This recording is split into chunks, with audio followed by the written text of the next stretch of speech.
Penso che un sogno così non ritorni mai più. Mi dipingevo le mani, la faccia di blu. Poi d'improvviso vedevo dal vento rapido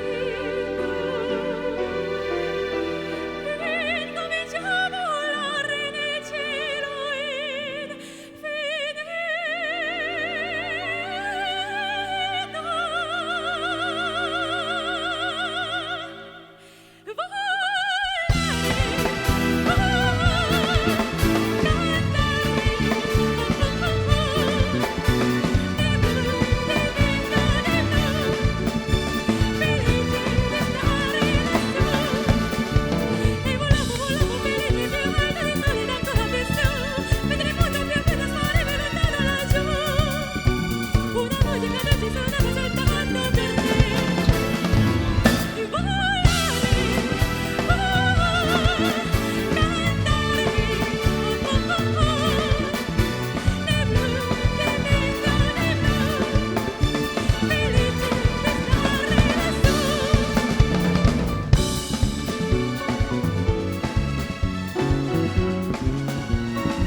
안녕하세요. 소프라노 신델라입니다.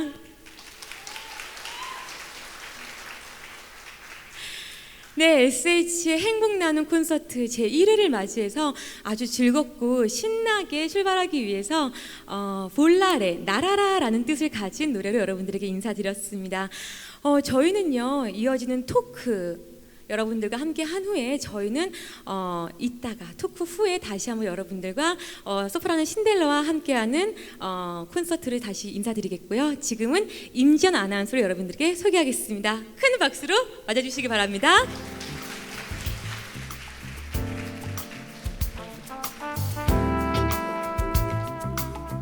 네, 소개받은 MBC 아나운서 임지연입니다. 반갑습니다. 네, 감사합니다. 오프닝 공연으로 정말 멋진 무대를 열어주셨는데요. 소프라노 신델라 씨와 델라벨라 클래식 밴드께 우리 다시 한번 뜨거운 박수 부탁드립니다. 네, 감사합니다. 정말 이 가을밤에 잘 어울리는 그런 공연이었고 또 이 공연으로 오늘 행사의 분위기가 한껏 달아오른 것 같습니다. 자, 오늘 이 자리는요. 서울주택도시공사와 함께 준비한 행복나눔 토크 콘서트 자리입니다. 우리 집, 이 말을 들었을 때 여러분 어떤 생각이 떠오르시나요? 어떤 미사여구를 동원하지 않더라도 굉장히 따뜻하고 아늑한 그런 느낌이 들죠. 사실 내 집 마련의 꿈은 저희 부모님 세대도 마찬가지고요. 지금도 마찬가지고요. 여전히 꿈이기도 하고 그리고 하나의 목표이기도 합니다. 그런데 날이 갈수록 내 집 마련하는 게 왜 이렇게 힘들어지는 걸까요? 도대체 왜 그러는 걸까요? 원래 그렇다고, 흙수저로 태어나서 어쩔 수 없다고, 또 국가 정책상 어쩔 수가 없다고 방관하고 있을 수만은 없죠. 그래서 더 말하고 더 나서고 더 목소리를 높여야지 내 집 마련의 꿈이 현실이 되지 않을까 생각해 봅니다. 자, 그래서 오늘 이 자리에서 저희와 뜻을 함께하고 또 좀 더 나은 내일을 함께 함께 설계해 나갈 분을 소개해 드리도록 하겠습니다. 자, 오늘 이 자리에서 저희와 뜻을 함께하고 또 좀 더 나은 내일을 함께 설계해 나갈 분을 소개해 드리도록 하겠습니다. 자, 그래서 오늘 이 자리에서 저희와 뜻을 함께하고 또 좀 더 나은 내일을 함께 설계해 나갈 분을 소개해 드리도록 하겠습니다. 자, 먼저 SH공사에서 서울주택도시공사로 새로운 변화를 시도하신 분이시죠. 서울주택도시공사 변창흠 사장님 모시겠습니다. 네, 여러분 박수 부탁드려요.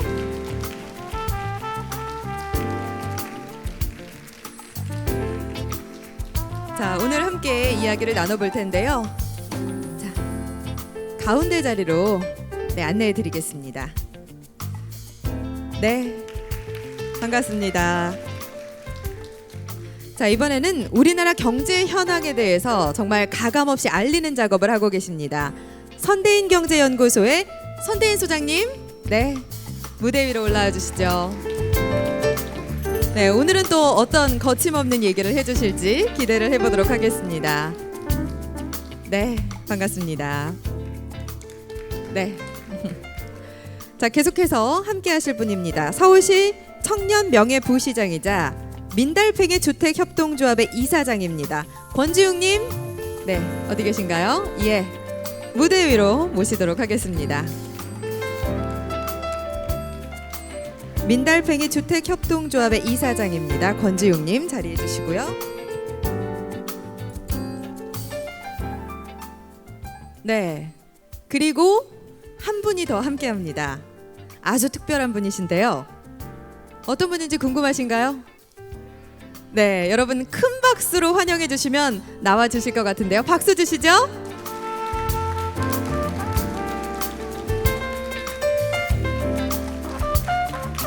네, 김병만 씨가 무대 위로 올라오고 계십니다.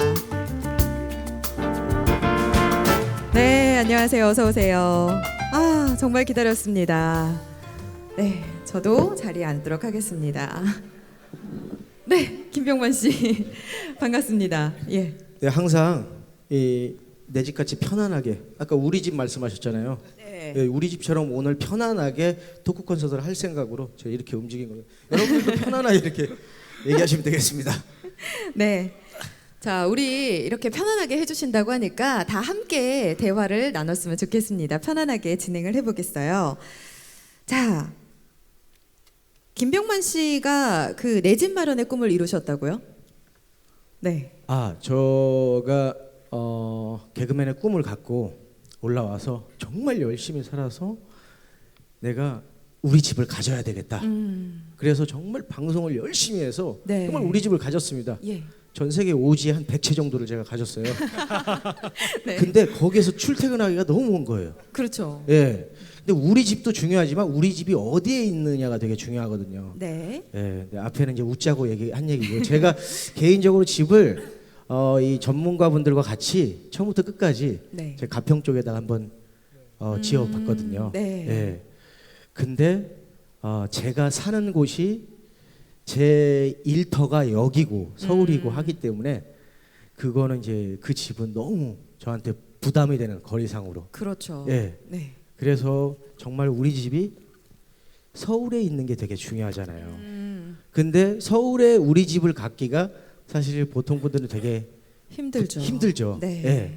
근데 서울주택도시공사가 있기 때문에 그래도 좀 더 이렇게 부담 없이 조금만 노력하면은 좀 가질 수 있지 않을까. 그런 생각을 합니다. 왜 이 서울주택도시공사를 얘기하냐면 제가 홍보대사니까. 네, 맞아요. 의무감을 가지고 열심히 얘기를 해야죠.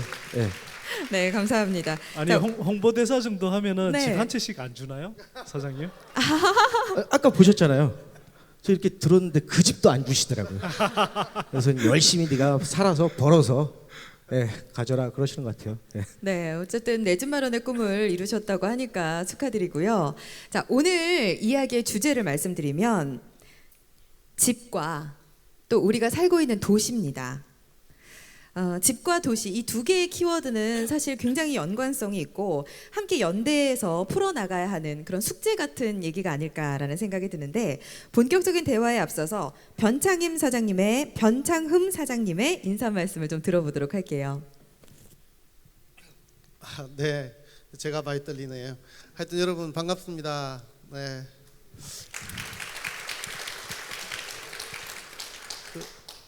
SH 행복 나눔 콘서트를 처음 시작하게 개방하게 됐는데요.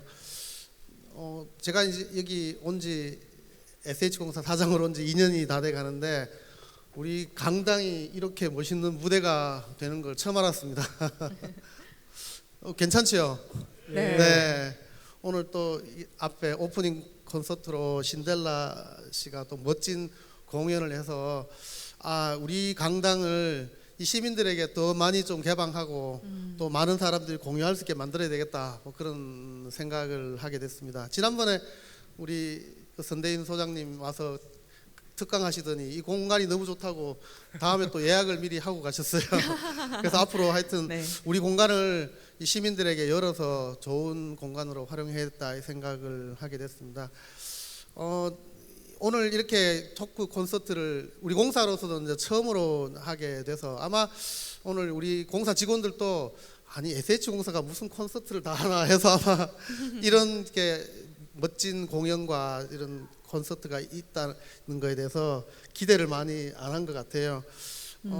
우리 오늘 이렇게 행사를 하게 된 건 뭐 여러 가지 이유가 있는데 우선은 이제 올해 9월 1일자로 아까 소개하신 것처럼 SH공사에서 서울주택도시공사로 이름을 바꿨습니다. 그래서 네. 이제 새로운 이름을 바꾼 거에 대해서 좀 안내도 하고 홍보도 좀 해야 되겠다는 생각이 들고 또 그동안 이제 새로운 이름에 걸맞게 역할을 하려고 우리 직원들이 너무 고생을 많이 하셨어요. 네. 그래서 이제 우리도 스스로 좀 힐링도 해야 되겠다. 또 한편으로 이제 오늘 이제 토크 콘서트에서 보신 것처럼 같이 우리의 주택 문제 또 도시 문제를 어떻게 할 것인가에 대해서 의견을 좀 나누는 그런 좋은 자리가 됐으면 좋겠다 해서 시작을 했습니다. 오늘 그 정말 바쁘신 분들만 이렇게 모셨는데 이렇게 어려운 자리를 해주신 우리 선대인 소장님 또 권지훈 젊은 청년 주거 운동가 이렇게 활동가입니다. 권지훈 또 이사장님 그리고 정말 이렇게 바쁘신데도 네. 정글에서 언제까지 오셔가지고 시간을 내주셨는데요. 단순히 그냥 우리 홍보대사일 뿐만 아니라 정말 우리 공사의 취지에 정말 이렇게 너무 잘 맞을 뿐만 아니라 또 실제 그럼요. 또 건국대학교 건축학과 또 석사과정에 계세요. 직접 또 주택 관련해서 그래요. 예. 그 여러 가지 활동도 하시고 프로그램도 또 즐거운가 뭐 이런 또 하시고 그래서 이렇게 우리 홍보 대사가 우리 공사랑 또 일치돼서 이렇게 혼일치돼서 이렇게 하는 것은 처음이고 이런 또 프로그램에 나와서 이런 것까지 하는 것은 또 처음이 아닌가 이런 생각이 듭니다. 하여튼 다시 한번 이렇게 귀중한 시간 내주신 데서 진심으로 감사의 말씀을 드립니다. 고맙습니다. 네. 예, 감사합니다. 여러분도 정말 귀한 시간 내주셨는데 지금 내주신 시간 절대 후회하지 않도록 저희가 멋진 토크를 만들어 가도록 하겠습니다. 사장님께서 잠시 이제 말씀을 해주셨는데 SH공사에서 서울주택도시공사로 사명을 바꿨잖아요. 새로운 변화를 꾀하셨는데 특별한 이유가 있을까요? 혹시 그 우리 누구한테 물어봐야 되나? SH공사가 무슨 뜻인지 아세요? SH. 사실은 뭐 아시겠지만 제가 SH공사 시절에 아, 서울시에 있었는데도 네. 뭔지 모르겠어요. 그러니까 서울 하우징이란 뜻인가요? 네네네. 근데 이제 이렇게 전문가분들이 이제 알아도 서울 하우징의 뜻인데 그러면 SH공사가 하는 일이 주택만 하는 거냐? 그 서울 하우징이 서울 주택 이런 뜻이잖아요. 그래서 주택을 넘어서서 더 큰 이제 아까 처음에 말씀하신 것처럼 도시 문제도 우리가 좀 다뤄보자. 또 그러려니까 우리의 이름을 이제 주택뿐만 아니라 도시를 넣어야 되겠다. 그다음에 이제 우리 SH라는 게 뜻을 알아도 한글로 쓰기 때문에 SH공사 이렇게 되어 있습니다. 네, 네. 근데 무슨 뜻인지도 잘 모르고 알아도 너무 길고. 근데 우리가 제공하는 주택에 사는 분들이 주로 서민이시고 또 많은 연세 많이 드신 분이 있는데 발음도 어렵고 그다음에 이제 이분들이 이해하기도 좀 어려운 용어로 돼 있어서 좀 쉽게 하되 또 우리 공사가 하는 게 주택뿐만 아니라 도시 문제도 하니까 같이 편하게 하자. 그래서 이제 법인명으로는 이제 서울 주택도시공사 이렇게 바꿔서 누구나 좀 편하게 부를 수 있고 뭐 하는 회사인지를 누구나 다 알 수 있게 이렇게 소개하려고 바꿨습니다. 네. 그래서 뭐 주택의 문제를 넘어서 도시까지 함께 예. 다루고자 이렇게 개명을 좀 하셨는데요. 네, 네. 그리고 또 큰 비전도 발표한 걸로 제가 알고 있어요. SH공사 또는 뭐 서울주택도시공사가 뭐 하는 데냐 이렇게 보면 지금까지 한 역할을 보면 이제 택지 개발, 네. 그 다음에 이제 주택 건설, 그리고 임대주택도 이제 건설해서 관리를 합니다. 지금 저희들이 올해 말까지는 18만 세대, 한 45만 명이 여기에 사세요. 네.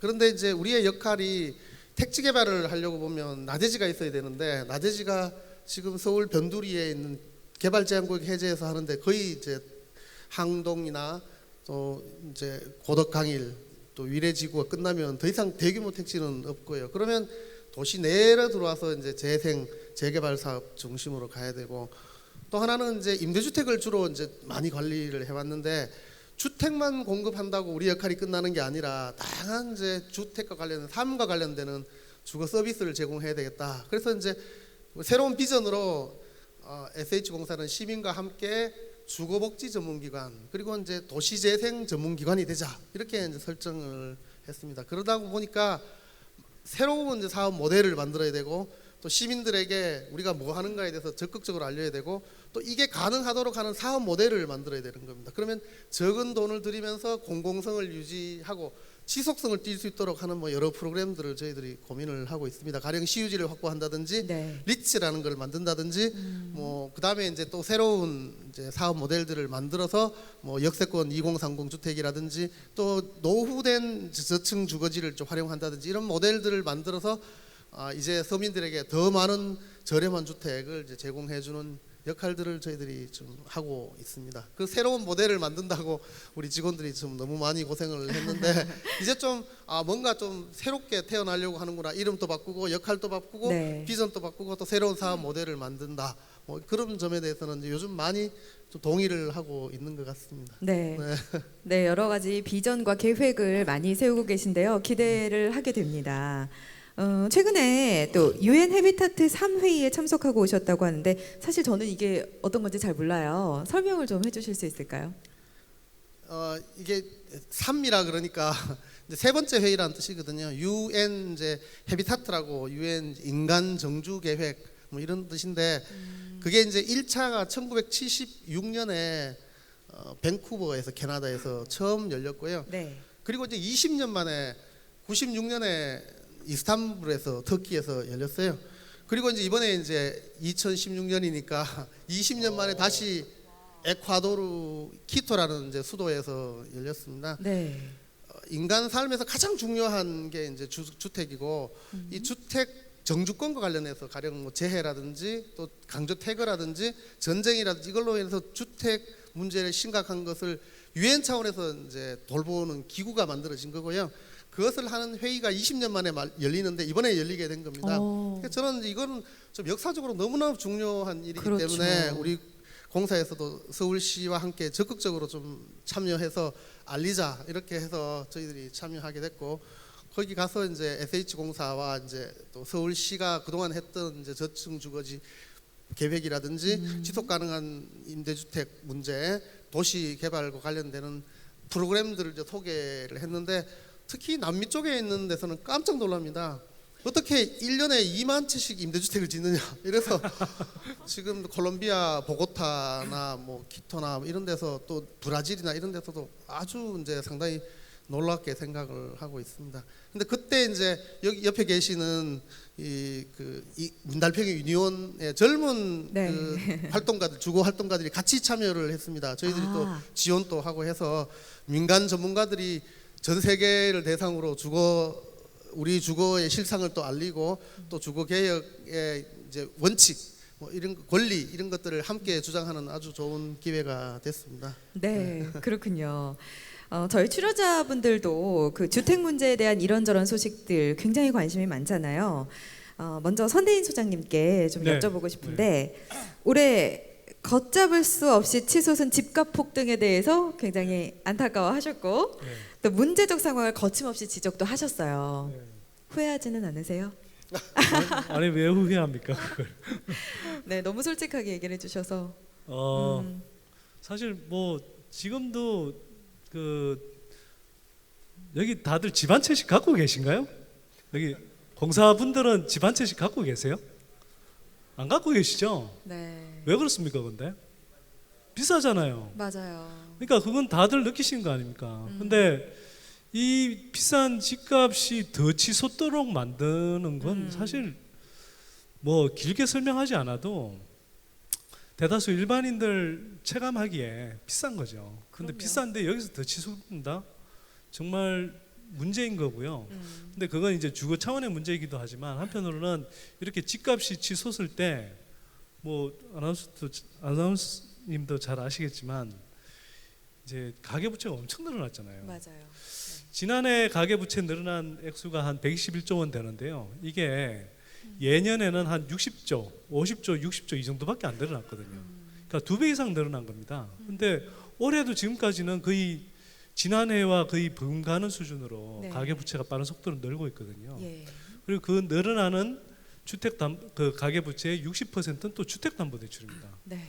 그러니까 주거 문제도 심각한데 이 주거 문제를 더 서민들 입장에서 보면 더 심각하게 만드는 게 가계부채 문제이고 이 가계부채하고 주거 문제가 지금 연결돼서 한국 경제에서 굉장히 큰 위기의 도화선이 될 수 있는 그런 상황을 저는 만들고 있다고 보는 거고요. 그러면 뭐 여기에 대해서 적절한 전문가로서 이건 뭐 보수 진보의 문제도 아니고 그죠? 네. 선생님. 네. 그래서 누군가 경고를 해야 되는데 그 경고의 역할을 하는 사람 중에 한 사람인 거죠. 네. 네, 질문은 짧은데 답변이 길었네요. 아닙니다. 정말 누구보다 현실을 정확하게 짚어주시는 분이 또 소장님이시고 대한민국에서 그것도 서울에서 내 집을 마련하는 게 정말 점점 더 멀게만 느껴지는 것 같아요. 청년들 같은 경우에는 내 집을 마련할 수 없어서 많은 것들을 포기하고 있잖아요. 결혼을 포기하기도 하고. 자, 그럼 과연 대한민국에서 내 집을 마련한다. 이게 얼마나 어려운 상황인가요? 좀 상황을 얘기해 주실 수 있을까요? 그러니까 지금 서울의 아파트 가격이 뭐 평균 5억을 돌파했다 뭐 이런 이야기 나오잖아요. 근데 지금 우리 그 일반 도시 근로자 가구 평균 소득이 한 300만 원 조금 넘거든요. 네. 그러면 한번 생각해 보세요. 이게 한 푼도 안 쓰고 1년에 모을 수 있는 돈이 대략 한 뭐 3,500만 원 이렇게 잡고요. 네. 그러면 3,500만 원을 10년 더 모으고 한 15년 정도 모아야 평균적인 주택을 살 수 있는 거죠. 그렇죠. 근데 사실은 문제는 한 푼도 안 쓰고 못 모으잖아요. 모을 수 있는 돈은 네. 글쎄요. 보통 저 버시는 거 소득의 한 5분의 1 이 정도 모으실까요 아마. 물론 뭐 흔히 말하는 재테크의 달인이시면 모르겠는데 네. 다들 그런 또 재주를 타고나는 건 아니고요. 그러다 보면 결국은 수십 년간 이렇게 모아야 되는 상황인데 집을 한 채 살려고 그게 안 된다고 싶으니까 그리고 집값은 계속 점점 올라가는 것처럼 느껴지니까 사실 소득이 안 되는데 무리하게 빚을 내서 집을 사는 거잖아요. 그러다 보니까 이제 아까 말씀드린 대로 네. 가계부채가 계속 늘어나고 있는 거거든요. 그래서 저는 이게 정부의 정책이 부동산 경기를 부양하는 게 우선적인 목표가 되기보다는 오히려 서민들이 저렴하면서도 좀 더 안정되고 쾌적한 주거를 누릴 수 있는 그 방향이 정책의 기본 방향이 돼야 된다고 생각합니다. 그래야 사실 지금 오늘 같이 나오셨지만 네. 민달팽이 유니언처럼 이렇게 그 대학생들이 그냥 치솟는 그 월세 임대료 이걸 감당하지 못해서 스스로 이렇게 협동조합을 만들지 않아도 네. 사실은 정부나 공공 차원에서 먼저 좀 도와주는 노력을 맞아요. 해야 되겠죠. 조금 네. 덧붙여서 저도 이야기 드리면 예. 2012년도에 조사한 자료긴 했는데 그 당시 이제 대한민국에서 중간 정도 소득을 가진 자가 저축하는 액을 이제 가계 동향 지수라고 하는 통계 자료를 가지고 추적해보고 그리고 그때 당시 이제 서울의 중간 가격의 아파트 가격이 4억 4천 정도 하더라고요. 근데 그러면 중간 소득을 가진 자가 서울의 중간 가격의 아파트를 사는데 몇 년을 저축해야 되는지를 봤더니 75년이에요. 여기 혹시 95살 넘으신 분 계십니까?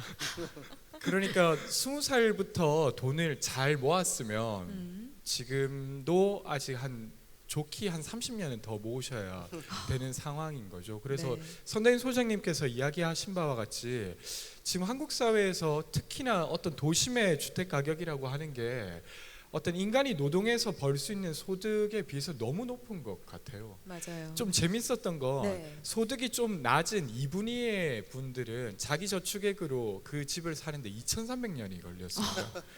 그러니까 지금 2016년이면 예수님이 2016년 전에 태어났던 거잖아요. 네. 그럼 지금까지 계속 돈을 모으고 아직도 300년 정도 더 모으면 예.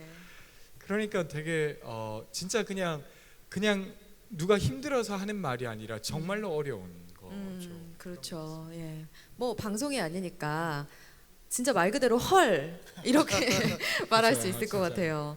그 선대인 소장님께서 그 가계 부채가 굉장히 커지고 있다. 그러니까 빚내서 집을 사는 거죠. 그런 게 우려스러운 상황이라고 말씀해 주셨는데 네. 어느 정도로 우려스러운가요? 뭐 아까도 잠깐 말씀드리긴 했는데요. 이게 지금 우리 가계 부채가 총 규모는 이미 1,250조 원을 돌파했습니다. 근데 이게 늘어나는 속도가 문제예요, 지금. 노무현 정부 때는요.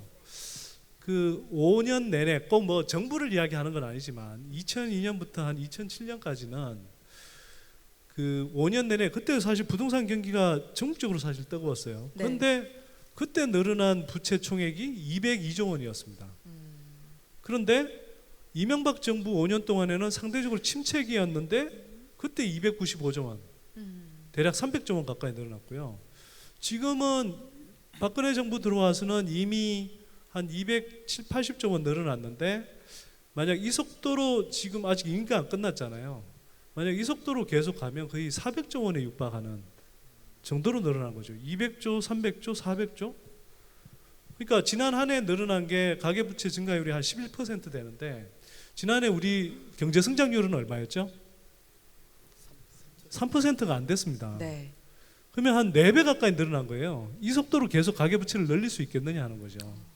그럼 이게 언제 소득이 늘어지면서 우리가 부채를 감당할 수 있는 수준이면 모르는데 소득이 따라주지 않는데 부채만 늘어난다. 이건 언젠가는 이게 감당할 수 못하는 어떤 상황이 올 수 있는 거죠. 그래서 제가 이제 자꾸 걱정이 되는 거죠. 네, 정말 우려스러운 상황이네요. 김병만 씨는 족장님이잖아요. 네, 분위기 전환을 위해서 말씀을 드리면 네. 뭐 정글이나 오지에서 의식주를 스스로 해결하시기도 하고 또 보면 굉장히 재주가 좋아요. 뚝딱뚝딱 집을 만들어내는데 네. 쉽지는 않을 것 같은데요. 아니요. 거기 쉬워요? 가면요. 거기 가면 집이 되게 단순하게 느껴져요. 자기가 집을 지면은 이 공간에다가 그냥 집을 지면 돼요. 근데 우리나라에서 와서 보면은 네. 집이 엄청나게 부담스러운 존재가 되잖아요. 맞아요. 근데 거기는 집도 화려하지 않아도 돼요. 그냥 단순하게 바람 부는 데서는 바람만 맞고 자고 더운 데서는 흙집으로 이렇게 져서 지면 되고 그리고 그냥 되게 단순한 삶을 살기 때문에 거기 가면은 되게 좀 편안하게 느껴지는 건데 이제 돌아오는 순간 네. 우리나라에 오면은 이제 비행기 타고 내리면서 빽빽하게 들어선 이제 아파트를 보잖아요. 근데 답답하기도 하고 저 순간 저 솔직히 서울 시내에 제 집이 없거든요. 네. 저도 전세에 살고 있어요. 저 많은 집에 내 집 하나 없나? 뭐 이런 생각을 네, 하고. 맞아요. 예. 지금 제가 되게 횡설수설하죠. 어때요? 지금 횡설수설 하잖아요. 그러니까 이 정도로 내려놔요 뇌를. 정글 가고 편안하다고요. 그러면은 아니, 집을 근데- 어떤 때는 안 줘도 돼요. 예. 아니 저도 근데 궁금한데 좀 끼어들어도 됩니까? 네, 얼마든지요. 아니 근데 보통 김병만 씨 그러면 이제 되게 인기 연예인이고 예. 그래서 상당히 수입도 있으실 것 같은데 왜 서울 시내에 집이 없으세요? 이건 와이프의 욕심이 큰 것 같아요. 오. 근데 아니 저는 만약 그 집을 살 돈이 있어도 이게 아까운 거예요. 제 거의 전 재산을 갖다가 집을 사기 위해서 돈을 내자니 너무 이게 아까운 거예요. 제가 그냥 편안하게 살자고 네. 제 전 재산을 그냥 집에 저는 이걸 통해서 또 그 미래를 준비하고 싶고 돈을 벌고 싶은데 그래서 선뜻 집을 안 사게 되는 거예요. 네. 뭐 돈이 더 많으면은 이제 뭐 집도 사고 막 그러겠죠. 근데 집을 살까 아니면 내가 어떤 가게를 살까 이거하고 고민하고 있는 단계. 생각보다 그렇게 못 벌어요. 그래도 많이 보실 것 같습니다. 예? 많은 분들이 많이 버는 줄 알았는데 생각보다 이렇게 또 버는 만큼 세금을 많이 내기 때문에요. 그렇군요. 예. 생각보다 얼마나 버시는지는 뒤에서 조금 이야기해 주세요. 알겠습니다. 중국 가야 돼요. 중국이 대세죠. 그럼 김병만 씨는 조금 헷갈릴 것 같아요. 오지에 있다가 또 이 코리아 한국에 왔을 때 어디가 더 편하세요? 진짜 살기는 네. 한국이 편하죠. 음, 근데 거기 가면 머리가 편하고, 그렇죠. 네. 네. 그러니까 네. 여기 오면은 육체가 편하고 머리는 힘들고. 네. 예. 근데 둘 중에 하나를 선택해. 그러면은 한국에서 살아야죠. 거기서는 네. 그렇죠. 살 때는 못 되더라고요. 네. 예. 정말 힘들어 보이더라고요. 근데 네. 대단하세요, 정말. 사실 제가 오지를 계속 다니고 하잖아요. 그래서 그 어떤 바이러스에 감염이 됐는지 네. 지금 그 원인을 못 찾고 있는데 제가 병원에 입원해 있어요. 예. 그래가지고 네. 고열이 났는데 진통제 맞고 지금 왔는데, 그러세요. 네. 네. 근데 그 원인모를 이제 어떤 건 뭐 이걸 찾고 있는데 아직 안 나왔어요. 아니 근데 뭐 직하나 그런 건 아니래요. 예, 걱정하지 않으셔도 돼요. 네. 예, 말라리아도 아니고. 예. 왠지 같이 토크하기가 좀 네? 불안해지. 네? 그쵸. 같이 토크하기가 갑자기 좀 불안해지는 느낌. 땀나시는 지금 것 같은데. 네. 바이러스에 걸릴 수 있다는 아, 그런. 이건 몸이 아파서 땀 나는 것보다도요. 네. 수준 차이 때문에 지금 땀이 나는 겁니다. 정말 여기 보면은 정말 대단한 분들이 우리나라의 주택 정말 네. 이 통계에 대해서 평균을 내시면서 이렇게 얘기를 하시는데 저는 정글에 집 질 때 어때요?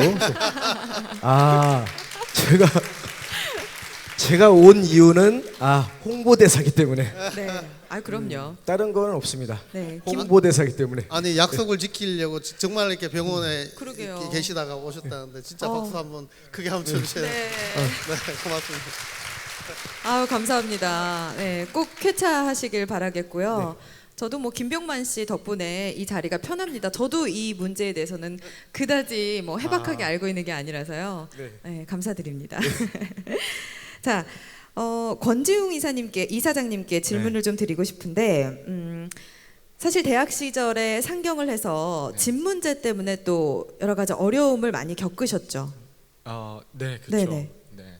그런 것 때문에 청년들에게 어떤 자립 의지를 강조하고자 민달팽이 주택 협동조합을 네. 만들었다고 들었는데 잘 모르겠어요. 어떤 건가요? 네.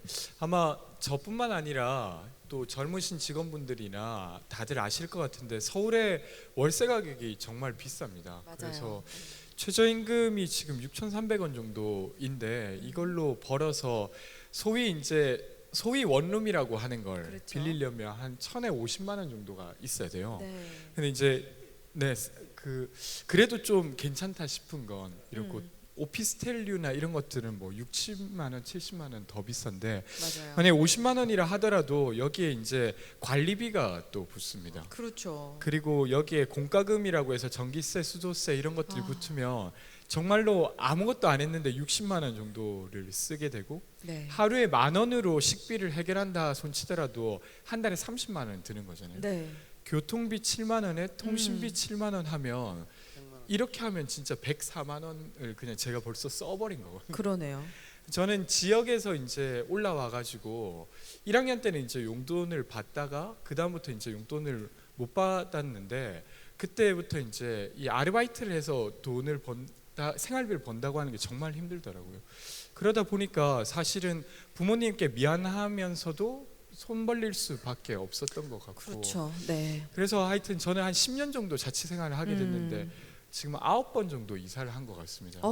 저는 그래도 양호한 편에 속하는 것 같고요. 그래요? 정말로 한 6개월마다 이사를 다녀야 되는 친구들도 많이 있어요. 네. 그래서 그렇게 있다가 이 월세 저 때만 해도 한 40만 원 정도였었는데 이 40만 원을 그냥 내면 없어지는 돈이잖아요. 그렇죠. 근데 40만 원을 내는 20명이 모여서 한 20년 동안 내는 월세를 다 더해보면 그게 19억 원 정도 되거든요. 그래 19억 원 정도면 서대문구 외곽 지역에 20명이 들어가는 집 2채를 살 수가 있어요. 네. 그럼 만약에 한 20억 정도의 큰 목돈 주머니가 누가 빌려줘가지고 있으면 네. 별로 집 두 채를 산 다음에 월세를 그냥 내면 20년 뒤에 제 건 아니지만 우리들의 집인 집 두 채가 생기는 거예요. 네. 만약에 이걸 두 채로 안 하고 한 채로 하면 더 저렴하게 살면서도 20년이 지나면 우리의 집이 생기는 거죠.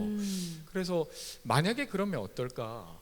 그때 막 이렇게 그냥 장난삼아 산수를 막 이렇게 해보니까 서울에 살고 있는 340만 명의 청년들 중에 절반 정도가 월세를 산다고 가정했을 때 한 10조 원 정도를 1년에 월세로 쓰더라고요.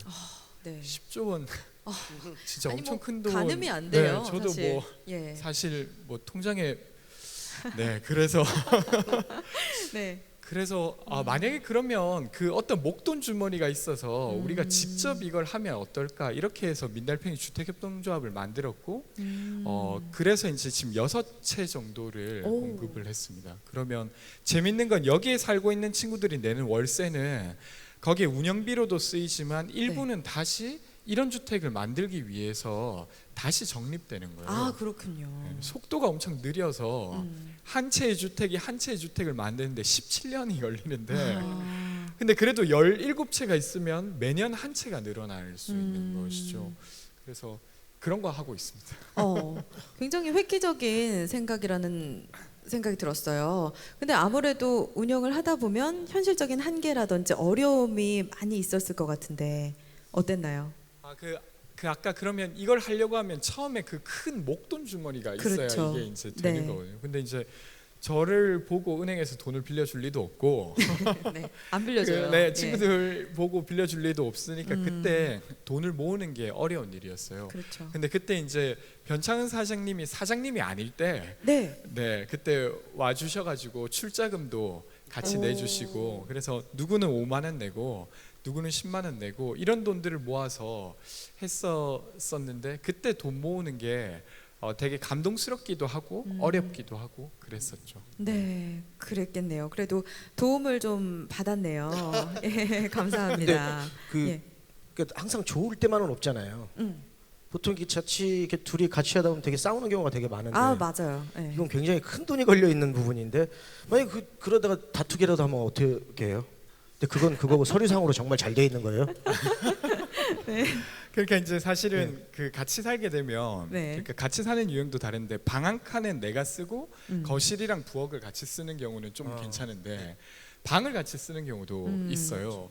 그럴 때는 이제 좀 문제가 생겼던 건 코 고는 문제가 있어가지고 그래서 그때 막 그걸 가지고 어떤 친구가 이제 말을 못 하고 있다가 나가려고 네. 했었는데 네. 나중에 물어보니까 코 고는 문제 때문이었고 그래서 막 저희가 같이 논의를 해서 방을 바꿔주는 걸로 해결했습니다. 그러니까 잠기가 어두운 친구는 뭐 나는 상관없다 이렇게 이제 됐었던 거죠. 네. 자기의 어떤 지분만큼 네. 자기가 나갈 생각이면 팔아도 되는 거예요? 이게 그 저희가 비영리로 운영되고 있어가지고 팔아도 별로 뭐 시세 차익이 남거나 이런 게 아니라 가지고 네. 보통 팔지는 않습니다.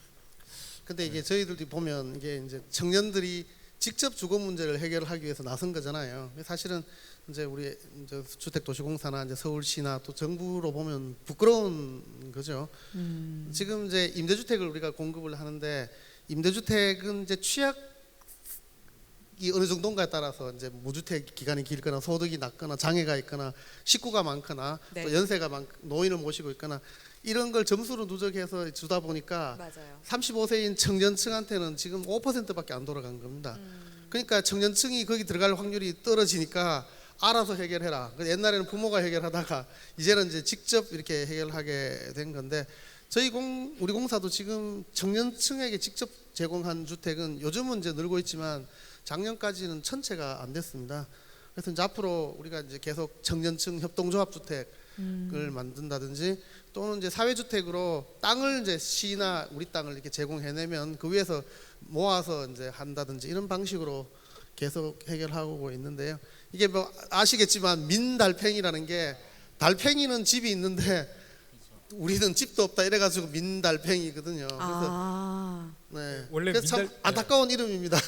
그런 이름이군요. 예. 민달팽이가 농사 짓는 분들한테는 이게 해충처럼 있어가지고 막 농약 으로 죽이는 동물이긴 한데 근데 어쨌건 이야기해 주신 대로 원래 달팽이는 껍질이 있는 동물이잖아요. 근데 그 민달팽이는 껍질이 없는 그 동물을 말하는데 마치 지금의 청년들이 껍질 없는 민달팽이처럼 살아가야 되는 세대가 아닌가를 비유해서 그걸로 막 이름을 부르다 보니까 이게 이제 그 이름으로 단체를 만들게 됐던 거죠. 네, 그렇군요.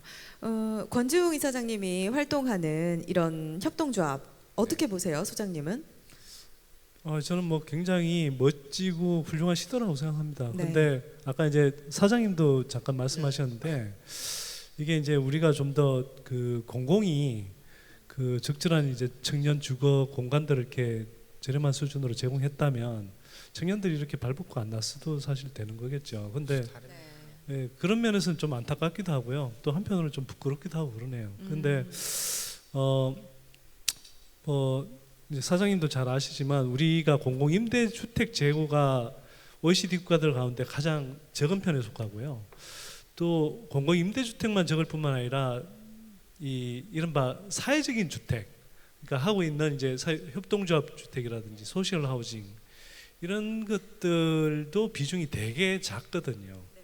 그래서 공공 임대로서 이렇게 공급하는 것, 뭐 그러니까 서울 주택도시공사에서 해야 되는 역할도 있지만 한편으로는 우리가 좀 더 이렇게 협동조합 주택 같은 것들을 좀 이 활성화하는 노력도 좀 필요한 것 같아요. 그래서 저도 사실 뭐 그동안 계속 활동은 잘 알고 있었고 그런데 그동안 잘 힘을 못 버텼는데 오늘 하여튼 뭐 또 이런 자리에 같이 네. 올랐으니까 이 협동조합 주택 모델을 좀 더 확산하는데 저도 많이 기여를 좀 하고 싶네요. 제가 그건 홍보를 좀 해야 되겠는데 그러게요. 저희들이 이제 그 혁신 계획을 발표하면서 작년에 이런 이제 공동체 주택을 1만 호를 공급하겠다 네. 이렇게 했어요. 그랬더니 지금 언론에서는 상당히 좀 많이 그 보도를 해줬었는데 저희들이 지금 한 2,000채 정도 있고요. 이제 한 2년 남았으니까 나머지를 해야 되는데 상당히 좀 어렵습니다.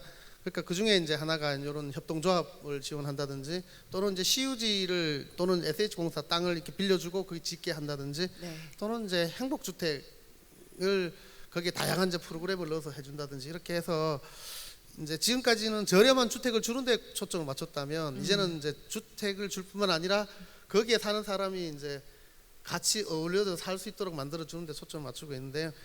주택만 주면 주차장으로 딱 들어가서 자기 집에 싹 들어가 버리면 그 다음에는 공동체라는 건 없이 그냥 공공이 준 게 싸게 주는 것밖에 의미가 없어지잖아요. 그래서 이제 이런 다양한 공동체를 만들어서 아 도시라는 게 이러한 이제 공동체 합이구나 이런 것들을 깨닫게 해준다면 그래서 이제 앞으로 도시가 훨씬 더 풍성해지지 않을까 이렇게 생각을 하고 있습니다. 그러니까 그 최근에 드라마 중에 1988이라고 하는 드라마 혹시 보신 분들 계세요? 응답하라 네, 응답하라. 네, 네. 인기 많았잖아요. 저희 어머니도 엄청 좋아하셨는데 네. 그러니까 저는 그 단독주택에 살아본 적은 없는데 어릴 적 그 아파트에 그 한 통로에서 다 그렇게 지냈던 것 같아요. 옆집에서 저희 어머니가 없으실 때는 옆집 할머니가 저 밥을 챙겨주시고 저도 아랫집이나 윗집에 있는 동생들이랑 같이 어울려고. 네. 근데 생각해 보면 그게 그냥 대단한 삶의 양식이 아니라 그냥 사람 사는 모습 같은 거. 그럼요. 네, 그런 거잖아요. 네.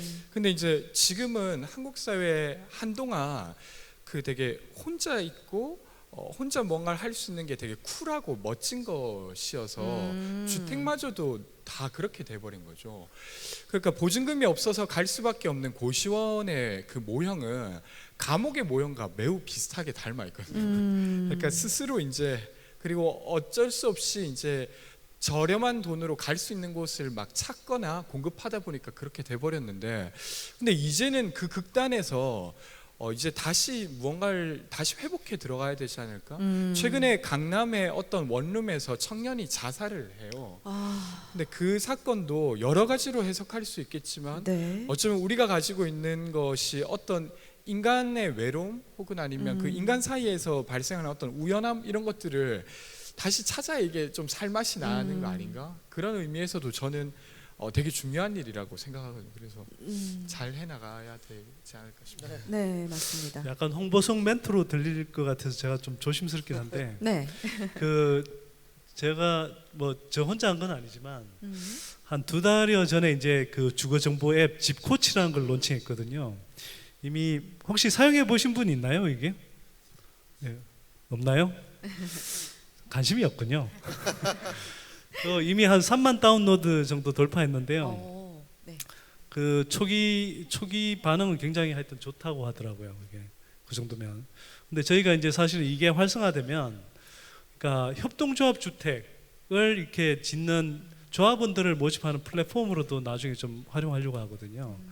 근데 오늘 이야기를 좀 들어보니까 민달팽이 유니언하고 청년들 협동조합 주택부터 좀 활성화하는 플랫폼으로 한번 만들어봤으면 좋겠네요. 네. 네, 감사합니다. 이럴 때 보통 박수 한번 주시던데. 네. 고맙습니다. 감사합니다. 약속을 꼭 지켜주시길 부탁드릴게요. 예, 할 수 예. 있습니다.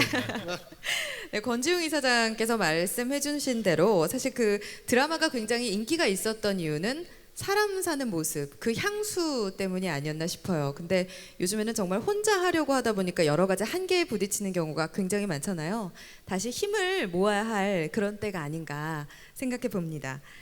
사실 저도 뭐 집이 없고 부모님한테 얹혀 사는 입장이다 보니까 이렇게 열심히 행사도 하고 네, 열심히 지금 노력을 하고 있는데요.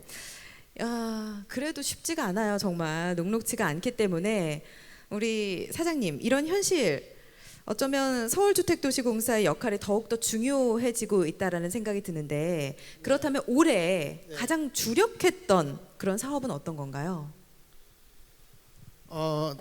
저희들한테 주어진 이제 과제 중에 가장 큰 거는 임대주택을 1년에 거의 한 15,000채 정도를 공급해야 된다는 아까 말씀해 주셨던 부담인데요. 네. 그거는 이제 서울시에서 이제 박원순 시장님이 임대주택 8만 호 주택 정책을 발표하면서 그 중에 1기 때는 저희들이 이제 5만 채를 했고 2기 때는 지금 4만 38호 이렇게 되어 있는데, 부채가 늘어나는 과정에 임대주택을 공급해야 되니까, 네. 그러니까 수익은 줄면서 부채는 늘어나는데, 예. 또 한편으로는 또 행정자치부나 이런 이제 그 관리하는 기관에서는 부채를 줄여라 이러니까 저희들이 가장 좀 힘들었고, 그거는 이제 우리한테 원래 주어진 일이고, 우리가 네. 이제 원래 주어진 거 외에 추가적으로 이제 방금 말씀하신 것처럼 이제 청년층에게 또는 이제 젊은 세대들, 대학생, 신혼부부, 뭐 사회초년생 이런 분들에게 주택을 공급하기 위해서 아이디어를 낸 게 이제 그 두 가지가 있는데, 하나는 이제 서울 리츠라고 네. 해서 부채를 늘리지 않으면서 임대주택을 저렴하게 공급하는 방법이 뭐 있을까? 그래서 리츠라고 이제 리얼 에스테이트 인베스트먼트 트러스트인데, 부동산 투자 신탁이죠. 우리가 돈을 조금 내고 나머지 민간 자본이나 국가 자본을 끌어들여서 이제 주택을 공급하는 이 방식으로 저희들이 이제 28년까지 한 2만 호쯤 공급하겠다, 이게 하나고, 또 하나는 이제 서울시랑 같이 이제 역세권 2030이라고 해서 역 근처에 아주 저밀화돼 있거든요. 저 북쪽이나 이런 데는. 그래서 거기를 좀 고밀화해서 하면 네. 인센티브를 많이 준 거잖아요. 고밀화 할 수 있도록 규제를 풀어주는 대신에 임대주택을 의무적으로 공급하게 하자. 뭐 그거 두 가지를 저희들이 역점적으로 지금 하고 있는 중에 있습니다. 네. 어쨌든 저희들은 박원순 시장님이 공약했던 이제 8만 호 공약을 하면서도 추가적으로 공동체 주택, 그다음에 리츠, 그다음에 이제 또 역세권 주택 이런 것들을 더 공급하겠다는, 하여튼 그러려니까 우리가 이제 우리 직원들이 아주 죽을 지경입니다. 아주 어려운 여건에서 3중 4중 노력을 해야 되니까. 네. 왠지 위로의 박수를 드려야 될 것 같은데요. 고맙습니다. 네. 그 주거 복지에도 굉장히 심혈을 기울이고 계시고 도시 재생에도 심혈을 기울이고 있다고 들었거든요. 네, 추가로 해주실 말씀 있으실까요?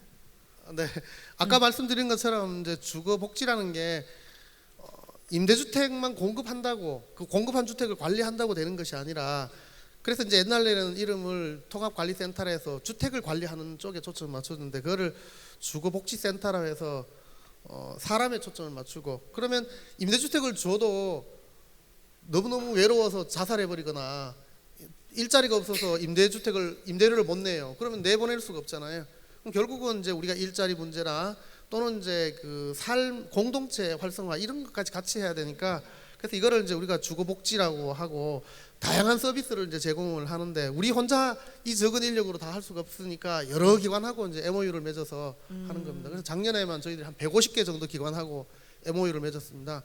그래서 뭐 무료로 치과 의사도 계시고 디스크를 치료해 주는 분도 계시고 그다음에 애들 공부시켜 주는 데도 있고 뭐 영어 교육 시켜 주는 분도 있고 이런 이제 MOU를 통해서 하는 게 저희들 주거복지 서비스고요. 네. 또 하나는 재생은 이제 전면 철거해서 재개발을 하는데 그치질 않고 그 기존 지역을 잘 활용할 수 있도록 주민들하고 공존할 수 있는 이제 저 재생 모델을 만들자.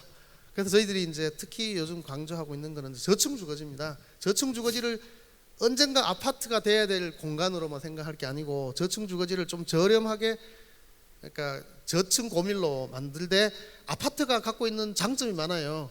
일단은 공원이 있고 주차장이 있고 그다음에 편의 시설이 많잖아요. 네. 이렇게 작은 도서관도 있고 뭐 경로당도 있고 이런 것들을 그 저층 주거지 단지에 넣으면서 기존 사람들이 주거 환경이 개선될 수 있도록 만드는 모델들을 지금 하고 있는데 그 부분이 완성되면 저희 공사 역할 중에 상당 부분이 좀 달성될 수 있지 않을까 이렇게 생각을 합니다. 네, 지금 말씀을 들어보니까 뭐 공동체 활성화라든지 어떤 공존 모델 그런 거에 초점을 맞춰서 얘기를 해주셨는데 권주용 이사장님께서는 뭐 이런 얘기를 들었을 때 어떤 생각이 드세요?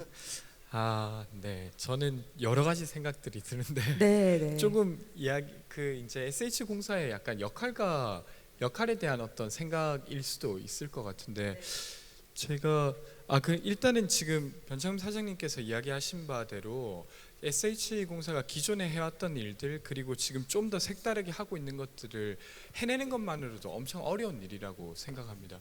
근데 제가 좀 나누고 싶은 이야기는 그런 건데 실제로 예전에 SH 공사가 그러니까 옛날로 치면 주공 아파트 같은 저렴한 아파트를 공급할 수 있었던 거 다른 어떤 신도시를 개발하면서 거기에서 많은 이익을 벌어냈기 때문이죠. 네. 그래서 그걸 가지고 그 저렴한 것을 만들 수 있었는데 네.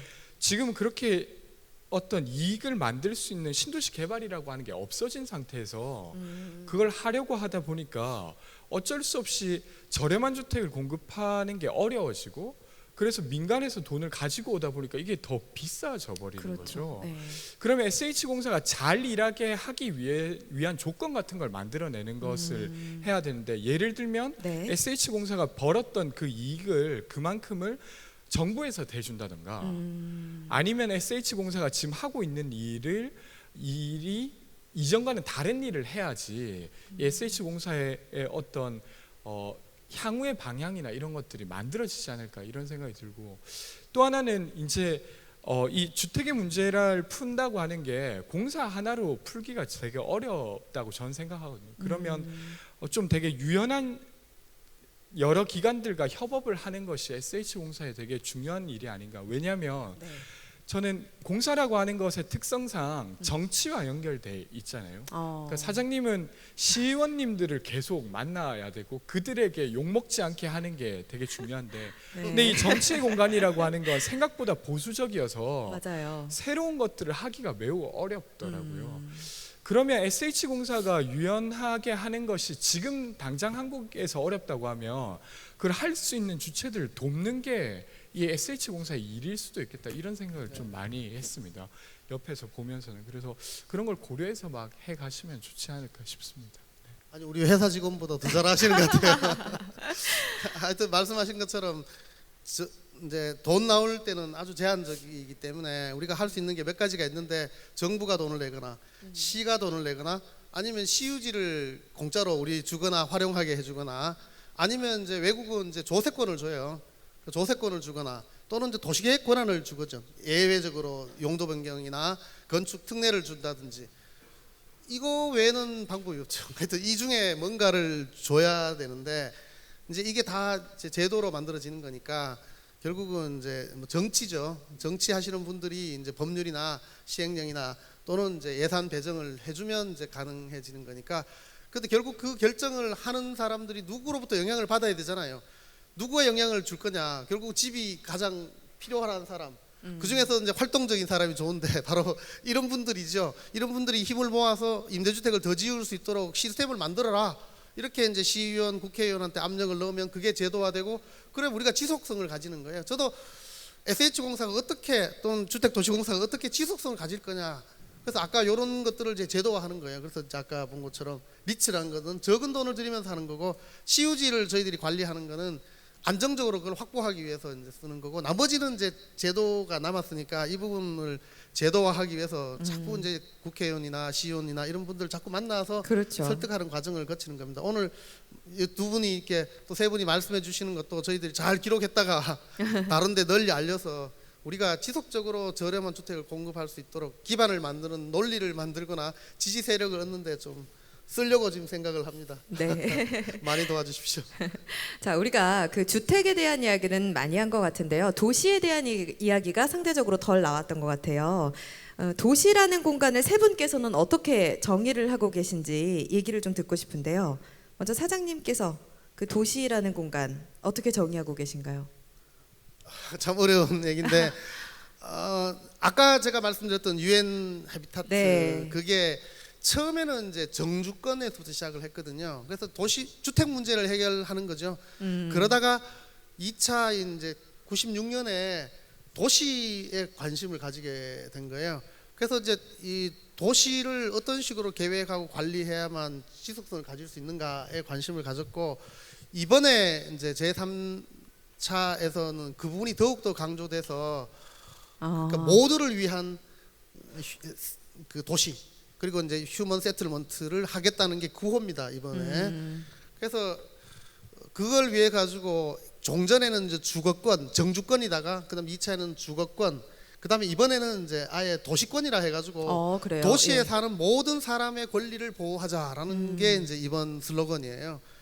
그래서 이제 도시라는 게 단순히 주택으로만 구성된 게 아니라 또 여러 사회적, 경제적 뭐 이런 걸로 다 종합적으로 구성되어 있으니까. 도시를 종합적으로 봐야 된다. 또 하나는 도시는 또 이제 지방 주체가 중심이 돼서 이제 관리해야 된다. 이런 것들을 강조하고 있는데 저는 이제 도시라는 게 개별로 낱개로 되어 있는 거의 조합이 아니라 전체가 하나로 만들어진 생태계와 같은 거니까 이 생태계를 구성하는 요소들이 다 건강하도록 그리고 상호 네트워크를 하면서 긍정적인 영향을 미치도록 구성하는 거. 조직화하는 것이 너무나 중요하지 않을까.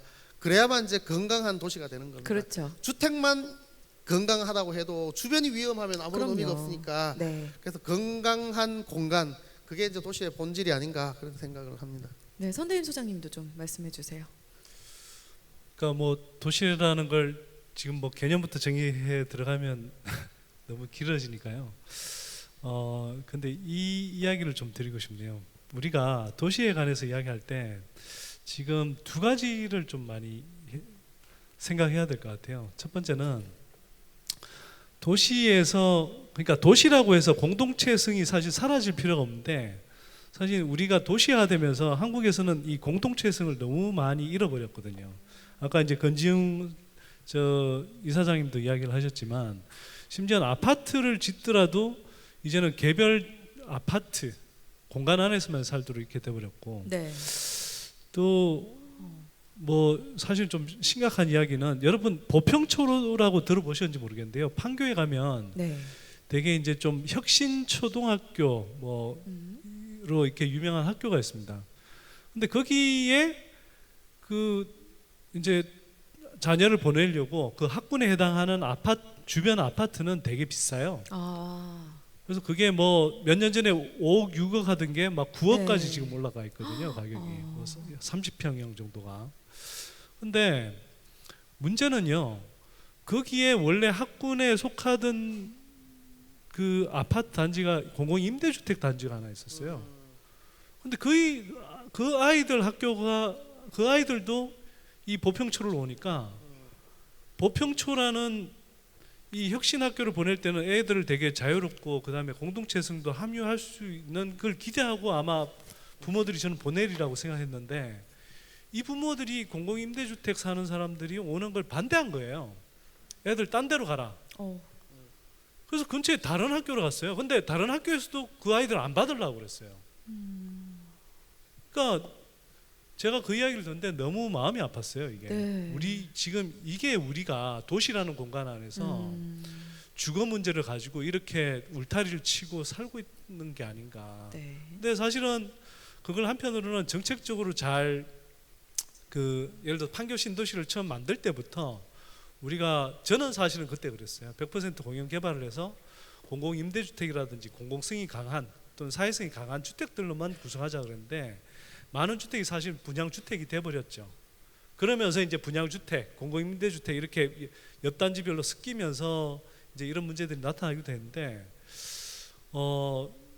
정말 이거는 주거 공간의 문제일 뿐만 아니라 네. 한편으로는 우리가 서로 소득 계층이 다른 사람들도 어울려 살 수 있다. 예. 살면서 그러면서 오히려 서로에게서 뭔가를 배우는 그런 공간들을 만들어가는 거 그게 굉장히 중요한 것 같고요. 그다음에 또 하나 제가 좀 강조하고 싶은 건 지금 그 기술 변화가 굉장히 빨리 나타나고 있습니다. 네. 기술 빅뱅이라고 할 정도의 현상이 맞아요. 나타나고 있는데요. 이건 지금 기술 빅뱅이라는 현상이 나타나면서 되게 중요한 건 뭐냐면 사실 한편으로는 도시 단위의 그 경쟁이 일어나고 있는 측면도 있어요. 그래서 우리가 이제 뭐 창조 도시라는 이런 개념도 많이 하는데요. 네. 그러니까 많은 사람들이 자유로운 영혼을 가진 많은 사람들이 모여들고 또 그러면서 그게 이제 3T라고 사실 이야기해요. 탤런트, 인재, 좋은 인재들이 모여들고 그다음에 탈러런스. 그러니까 많은 다양한 문화에 대한 관용도를 가진 그런 이제 도시들이 승승장구한다는 거죠. 그다음에 이제 마지막 T가 이제 테크놀로지인데 이 세 가지가 사실은 조합되는 도시들이 사실 세계에서도 주목받고 네. 살기 좋은 도시이면서도 그 도시 단위에서 되게 경쟁력이 있더라는 거죠. 그래서 한편으로는 서울이 또는 우리의 도시들이 네. 좀 그런 면에서도 열려 있으면 공동체에 열려 있고 다양한 문화에 열려 있으면서도 그러면서도 좀 더 우리 아이들이 창의적으로 자랄 수 있는 그런 도시 공간들을 만들어주는 노력 되게 중요한 것 같습니다. 네, 맞습니다. 소장님 얘기를 듣고 보니까 도시가 굉장히 변화하고 발전하면서 그에 따른 의식의 성장도 좀 필요하다라는 그런 생각이 들었어요. 자, 옆에 저희가 입장할 때 SH에게 바라는 점, 궁금한 점이 있나요? 하고 질문을 드렸거든요. 여기 여러분의 질문을 좀 붙여봤는데 직접 제가 대신해서 질문을 좀 해드리도록 하겠습니다. 현실적인 질문이 나왔네요. 청년들이 주택을 가지려면 무엇을 준비해야 하나요? 조금은 어려울 수도 있고 포괄적인 질문인데, 자, 이 질문에 대해서 누가 답변해 주실까요? 가장 이거 아니에요?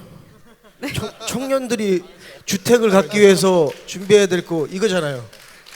솔직하게 얘기해서. 근데 이걸 어떻게 버느냐 이제 그게 그렇죠. 가장 본질적인 거는 부모를 잘 만나야 되는 게 맞는데 지금 이제 네. 그게 이제 어려운 이제 분들을 위해서 네. 어쨌든 뭐 공공에서 이 우선순위에서 밀린 이제 청년층을 위해서 뭐 여러 주택을 공급을 하고 있는데 문제는 이제 우선순위에 밀리는 대신에 저는 이제 저렴한 주택을 공급해주는 대가로 청년들이 거꾸로 지역 사회에 기여하는 게 좀 필요한 것 같아요. 그래서 정당성을 찾아내야죠. 어떤 일본에 가니까 테라스인가 뭐 이런 도시에 그 단지에 보니까 임대주택을 좀 저렴하게 주는 대가로 지역 사회에 의무로 봉사하는 제도를 두는 데가 있더라고요.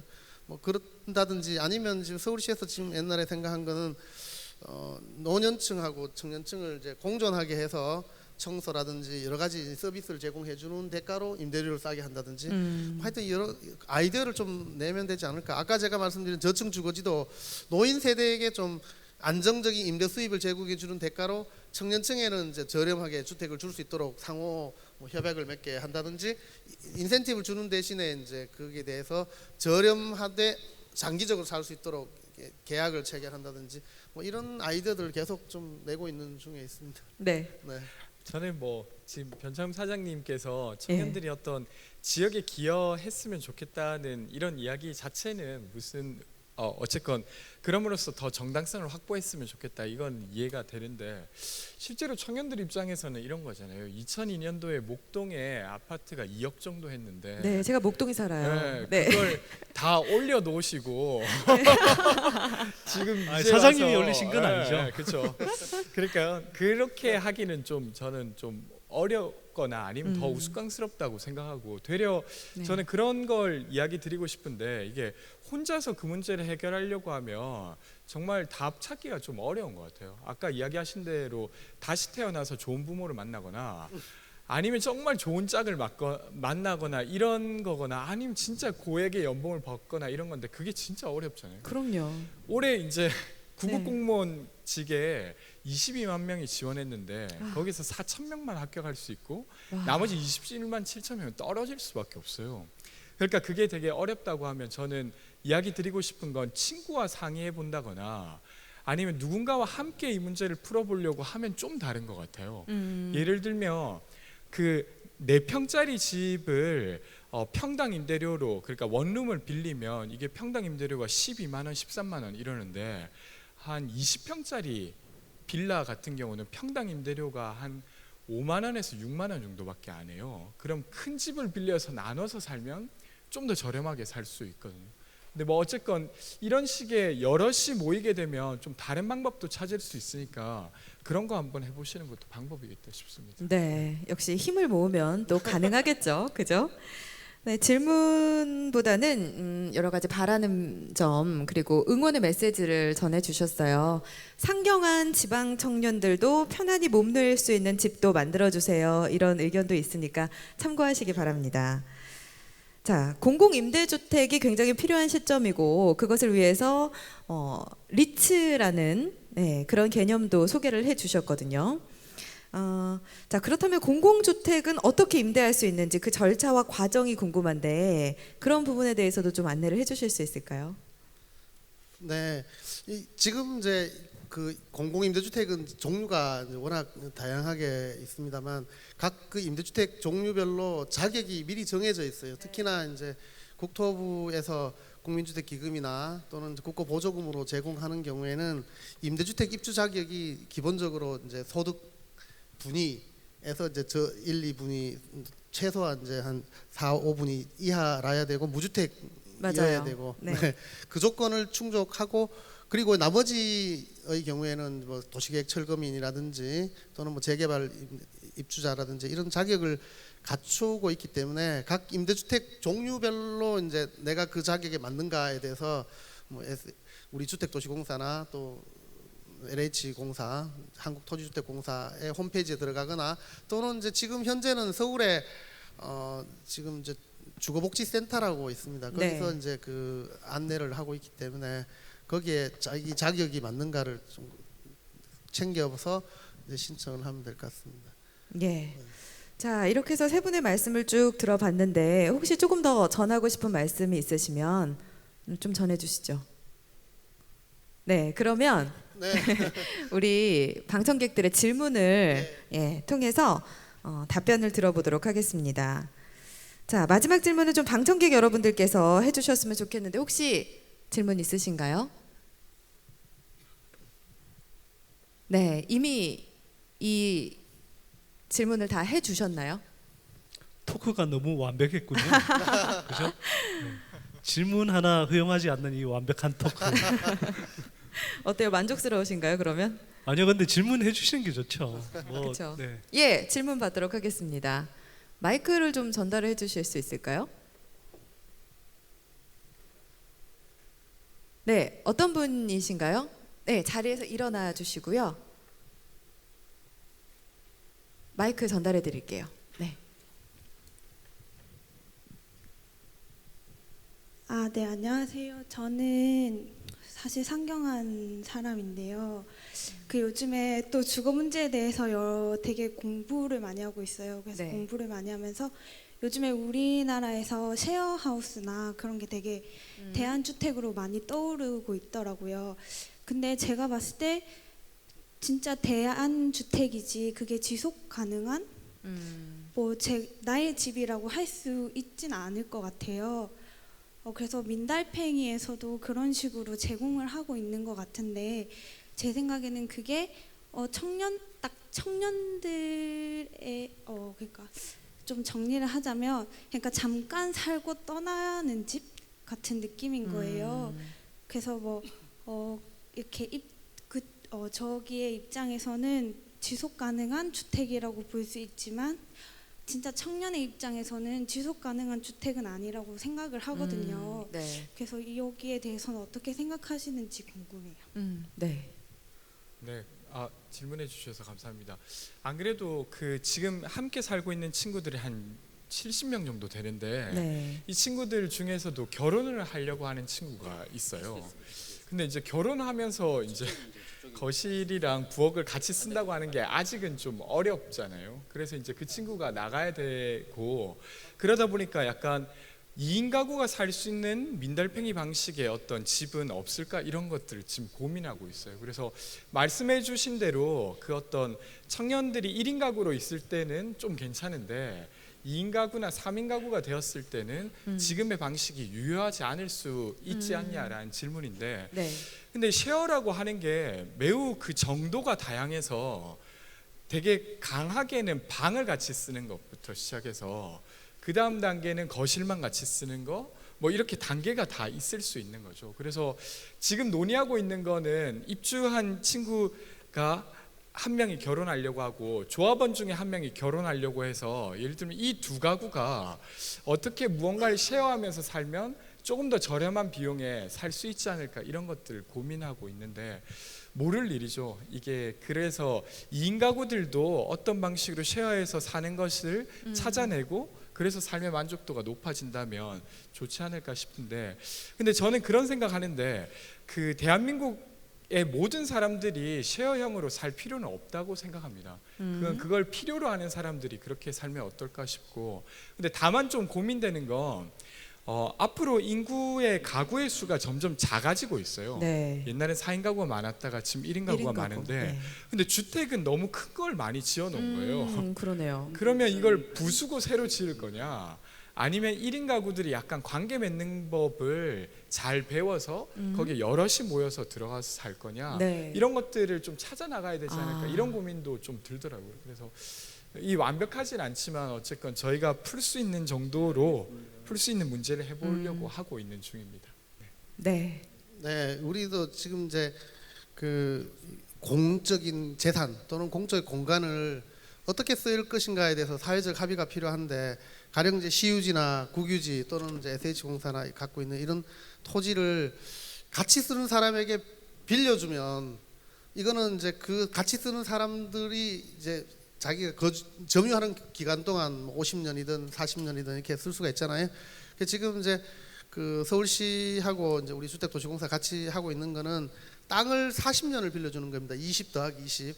그 대신 이제 아주 저렴하게 1%로 빌려주면 그 땅값 부담이 거의 없는 상태에서 거기 집을 지어서 40년간 같이 쓸 수 있게 이렇게 해주는 건데 같이 쓴다는 게 이제 같이 쓰기 때문에 나만의 공간 말고 공유 공간을 쓰면 내 공간이 좀 적더라도 좁은 공간, 작은 공간에서 넓게 쓸 수가 있는 거고 또 하나는 이제 내가 심적으로 부담이나 이런 불안이나 부족한 부분을 상대방을 통해서 보완할 수 있는 거고 뭐 그렇게 합의가 된다면 점점 이제 공적인 토지에 대해서 이제 같이 쓰는데 쓰자라고 이제 더 많은 압력이 생기고 그러면 이제 시유지를 그런 방식으로 쓸 수 있도록 이제 사회적으로 합의가 이루어지면 우리의 역할도 좀 더 커지지 않을까 이렇게 생각합니다. 지금 현재는 우리가 이제 매입 임대주택이나 이런 공급하는 거에 30%만 지방자치단체장한테 이제 권한을 줘서 그런 입주자를 선정할 수 있게 해주고 그러면 입주자를 지방자치단체가 공동체 공간으로 쓰자 이렇게 생각하신 분들이 그렇게 그런 분을 입주자로 추천을 해요. 그러면 뭐 저 홀몸 어르신 주택 또는 뭐 모자 가정 주택 또는 이제 어른 도전숙처럼 청년 창업하는 주택 뭐 이런 식으로 테마형으로 만들어서 공급하니까 그런 주택들이 사는 분들이 훨씬 행복하다 그러면 점점 더 많이 공급해지는 거고 같이 모여 사니까 불편한 게 많다고 이렇게 되면 줄어드는데 현재 기대로는 이런 주택에 대한 수요가 많아지기 때문에 뭐 청년층에게도 그런 기회가 점점 더 많아지지 않을까 이렇게 생각을 하고 있습니다. 네. 그 저도 좀 네, 답변해 주세요. 뭐 어차피 이제 그 제가 아까 하고 싶은 말 저 마지막에 물으셨는데 마지막 하고 싶은 말 같이 곁들여서 제가 네. 좀 답변을 드리고 싶거든요. 아주 간단하게 생각하면요, 집을 마련하는 문제는 두 가지 방법이 있습니다. 가장 기본적인 거. 그냥 이게 물론 정부 정책 뭐 이런 이야기 하실 수 있지만 그냥 상황으로 한번 이야기해 볼게요. 소득이 지금보다 굉장히 빠르게 올라가시면 됩니다. 예. 이게 첫 번째 방법이에요. 주택 가격은 그대로인데 빨리 올라가시면 되고요. 불가능해요. 그게 어렵다면 네. 지금 결국은 우리 소득 수준으로 지금 주택 가격을 버티기가 어렵다는 거, 감당할 수 없다는 이야기잖아요. 그러면 소득을 우리가 앞으로 저성장 시대라는 걸 대부분 알고 있기 때문에 주택 가격이 빠르게 빠지면 폭락이 오죠. 그래서 이미 가계 부채가 많이 쌓여 있기 때문에 네. 이게 너무 빠르게 빠져버리면 위험할 수 있죠. 그리고 여러 가지 큰 문제가 생길 수 있습니다. 그래서 사실은 가계부채 다이어트를 유도하면서 점진적으로 주택 가격이 하향 안정화되도록 하면 사실 많은 부분에서 저는 해결될 수 있는 문제들이 생긴다고 생각합니다. 물론 서울주택도시공사에서 열심히 하고 하면 물론 그런 일들을 하시는 분들 많이 계시고 또 그 노고를 정말 격려해드리고 싶은데요. 그렇게 하시지만 한편으로는 집값이 자연스럽게 빠져 있으면 많은 부분 저는 해결된다고 생각합니다. 예를 들면 제가 그래서 집값 거품을 빼자는 이야기를 그렇게 강조하는 건데요. 일례로 제 이야기를 들어서 조금 뭐 명구스럽기도 한데 제가 99년에 결혼했는데요. 네. 그 공덕동 삼성 레미안 아파트 24평을 그때 양가 부모님한테 조금씩 돈 받고 제 돈 뭐 보태고 했는데 얼마에 샀는지 아세요? 한번 맞춰 보실래요? 99년도. 99년 네. 삼성 공덕 레미안 24평 네. 2억 2억. 2억 5천 얼마요? 1억 5천. 1억 5천 네 1억 4천 5백에 샀습니다. 근데요 근데- 지금 전세만 해도 4억 5억 갈 겁니다. 그렇죠. 그러면 그걸 제가 그때는 그냥 샀단 말이에요. 네. 지금 머릿속에 이 생각하죠. 아 그럼 돈을 얼마 번 거야? 아 중간에 팔았습니다. 죄송하지만. 자, 근데 제가 이야기 드리고 싶은 건요. 그러니까 그냥 지금 새로 그냥 결혼하려고 하는 친구들도 전세를 찾는데 전세 1억 5천 2억짜리를 못 찾는 거예요, 사실. 근데 그때 저는 샀었단 말이에요, 그걸. 그러면 전세 1억 5천 2억짜리도 구하기가 힘들기 때문에 결혼을 계속 미루고 있지 않습니까? 미루면서 초혼 연령이 늦어지고 그러다 보니 저출산 점점 더 심각해지고 그러다 보니까 애들 안 태어나니까 나중에 고령화는 되는데 나중에 집을 고령층에 집을 받아줄 수 있는 젊은 층은 점점 더 줄어들고 이게 계속 악순환 구조로 갈 수밖에 없거든요. 그러면 저는 이게 단기적으로는 그래서 지금 뭐 이미 집값 많이 올라 있고 집값 올라 있는 상태에서 빚을 많이 낸 사람들 그 충격을 걱정해서 집값 거품을 계속 안 빼고 계속 지탱하면 할수록 단기적으로는 괜찮은 것처럼 보일지 모르겠지만 길게 보면 정말 한국 경제가 확실히 죽고 또 한국 경제가 죽을 뿐만 아니라 우리 젊은 세대, 노령 세대가 같이 죽는 방법이라고 생각하거든요. 그래서 단기적으로 좀 고통이 있더라도 저는 집값 거품을 빼는 게 사실은 많은 문제를 해결하는 굉장히 중요한 첫걸음이라고 생각합니다. 그래서 집값 거품을 빼자고 자꾸 이야기하는 거고요. 네. 그래서 뭐 언론에서 저보고 폭락론자 뭐 이런 이야기 제발 좀 그런 이야기 너무 좀 받아들이지 마시고 집값이 점진적으로 어쨌거나 빠져야 우리가 살 수 있고 우리 아이들 세대도 살 수 있다. 저는 그렇게 생각합니다. 네, 알겠습니다. 이렇게 말씀을 나눠보니까 뭐 서럽고 뭐 때로는 힘들고 눈물도 나는 현실인 거는 맞습니다. 하지만 그래서 이런 자리를 통해서 우리가 머리를 맞대고 서로 의견을 나누고자 이런 시간을 마련했고요. 더불어 사는 세상은 우리가 만들어가는 거고 그리고 또 살맛나는 세상 역시 우리가 함께 만들어가는 겁니다. 이 네 분과 그리고 또 여러분들과 함께해서 참 즐거운 시간이었습니다. 네, 여러분 고맙고요. 토크 콘서트는 이쯤에서 마치도록 하겠고요. 여러분께 감사의 의미로 저희가 멋진 선물을 준비를 했습니다. 서울주택도시공사에서 준비한 선물 경품 추첨을 하도록 할 텐데요. 총 15분을 뽑을 예정입니다. 자, 과연 행운을 가져갈 주인공은 누가 될까요? 자, 여기 추첨을 할 수 있도록 저희가 준비를 했는데요. 일단 3등, 2등, 1등이 있는데 3등은 10명이고요. 그리고 블루투스 스피커를 받으실 겁니다. 네, 권지웅 이사장님께서 10명을 뽑아주시죠. 네, 블루투스 스피커의 주인공. 10개를 뽑. 네, 10개를 뽑아주시면 됩니다. 과연 행운의 주인공은 누가 될까요?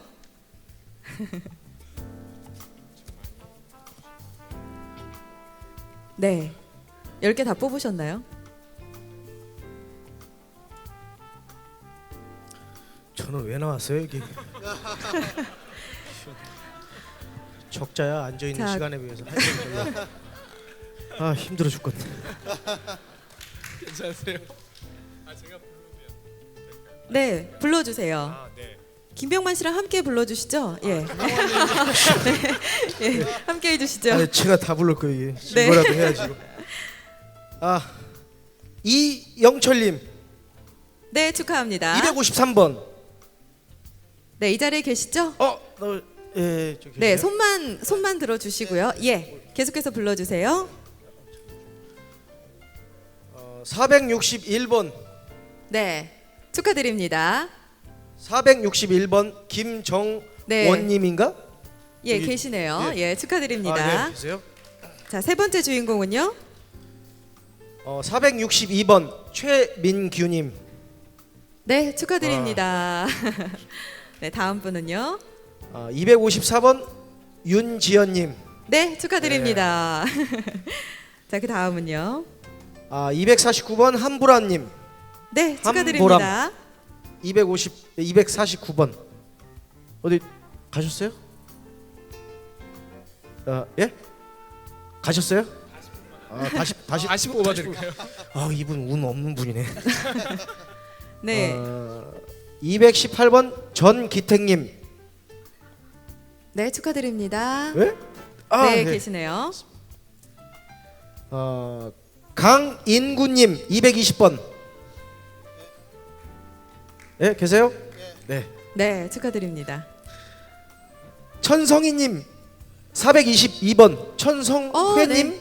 저쪽 예, 계시네요. 예. 천성회님. 네, 축하드립니다. 박수정님 23번 223번. 네. 부은미님 225번. 네. 네, 축하드립니다. 자, 마지막입니다. 정도수님 214번. 네. 네, 축하드립니다. 축하드립니다. 자, 계속해서 선물 있습니다. 이번에는 총 3분께 행운의 주인공이 돌아갑니다. 샤오미 미 밴드를 받으실 분, 자, 추첨해 주시죠, 소장님. 네, 3분 뽑아주시면 돼요.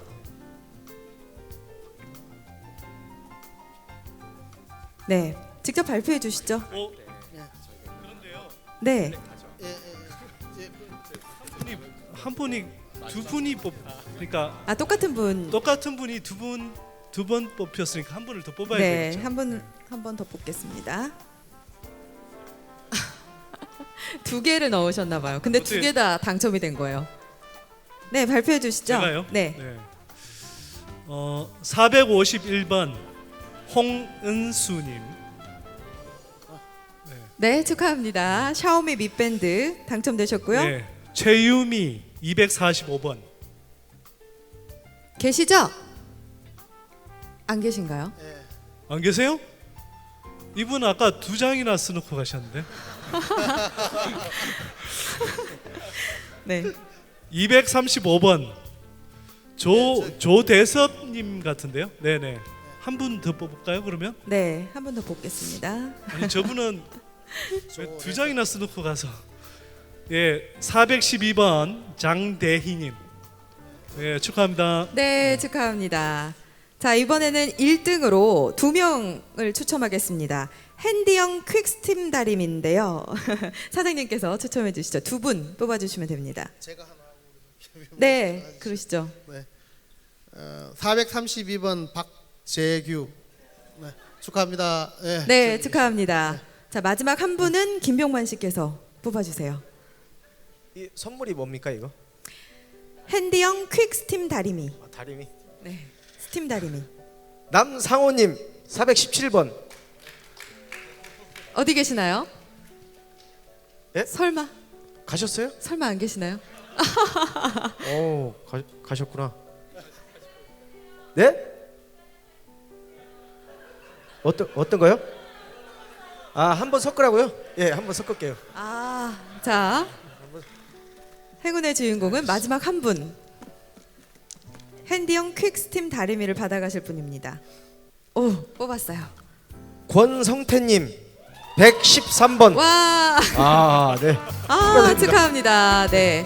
15분 모두 축하드리고요. 경품은 모든 행사가 끝난 후에 등록 데스크에서 응모권을 확인한 후에 전달해 드리도록 하겠습니다.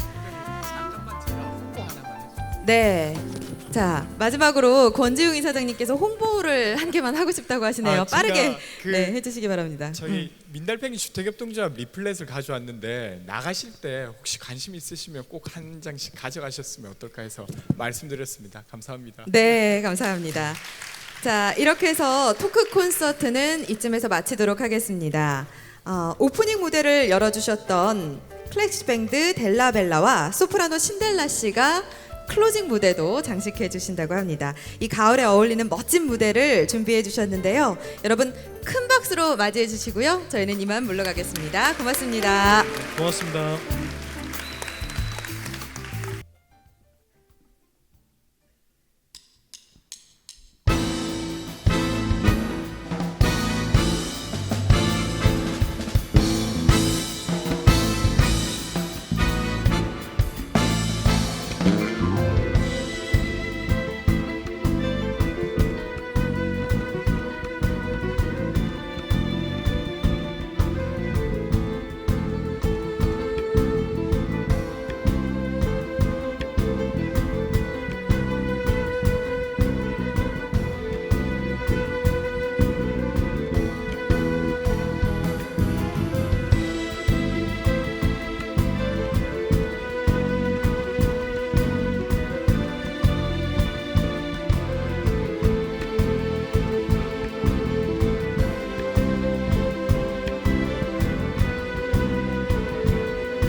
네, 행복 나눔 콘서트 오신 여러분 진심으로 환영합니다. 저는 소프라노 신델라입니다.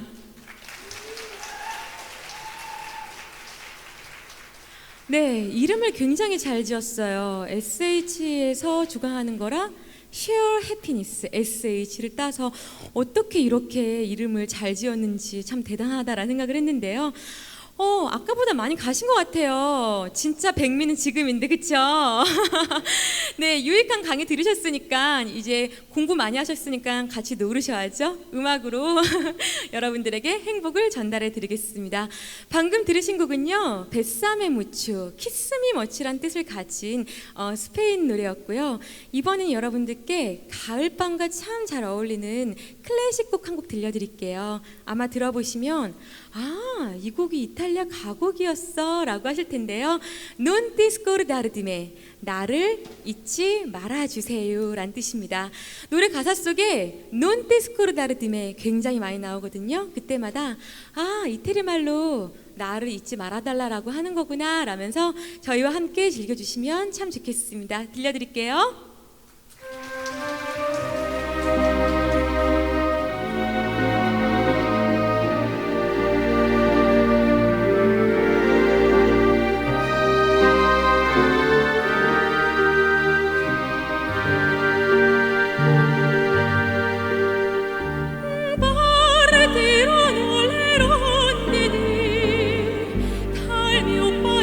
Freddo senza sole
네, 감사합니다. 정말 여러분들 만나는 걸 너무나 설레게 기다렸어요. 그래서 저희들 멋진 무대 여러분들에게 인사드리기 위해서 참 많이 노력했는데 사실 오늘 무대 굉장히 멋있죠, 그렇죠? 네, SH에서 준비했는데 이렇게 조명도 그렇고 LED도 그렇고 굉장히 멋있게 준비했잖아요. 그렇죠? 네. 그런데 저도 사실 여러분들에게 아주 좋은 무대를 들려드리기 위해서 굉장히 열심히 연습을 했어요. 근데 아무리 싱어가 노래를 잘해도 사실 반주가 나쁘면 다 노래방 가셔봐서 아시잖아요. 노래방 기계 중에 반주 좋은 기계 나오면 노래할 맛이 나고 노래방 기계 중에 반주가 안 좋으면 참 노래할 맛이 안 나는데 여러분들에게 아주 멋진 반주로도 함께 인사드리고 싶어서 제가 델라벨라 클래식 밴드 분들을 한 분 한 분 모셔왔습니다. 사실 이분들은 소위 말하는 세션, 드디어 반주하시는 그런 분들이 아니라요. 솔리스트로 한 분 한 분 활동을 하신 분들인데 제가 여러분들에게 좋은 연주를 들려드리기 위해서 한 분 한 분 모셔왔어요. 먼저 소개해드릴 분은 우리나라 최고의 재즈 피아니스트입니다. 정말 어려웠습니다. 이건민 씨인데요. 여기서 많은 분들 엄마 손에 이끌려서 어렸을 때 피아노 학원 다 가셨을 거예요. 그래서 거기서 참 많이 들었던 노래 엘리제를 위하여를 많이 들으셨을 텐데 과연 재즈 피아니스트 이건민 씨가 들려주는 엘리제를 위하여는 어떤 느낌일까요? 한번 청해 듣겠습니다.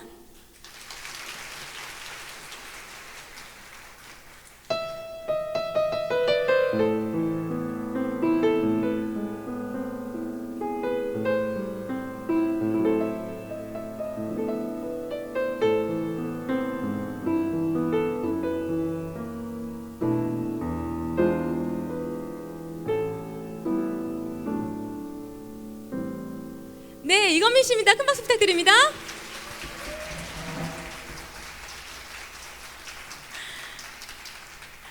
네, 저희들이요 소위 악기를 잘 다루는 사람들에게 이런 말을 씁니다.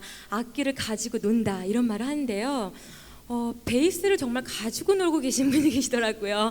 오늘 모신 베이시스트 김유성 씨 여러분 큰 박수를 맞으시기 바랍니다.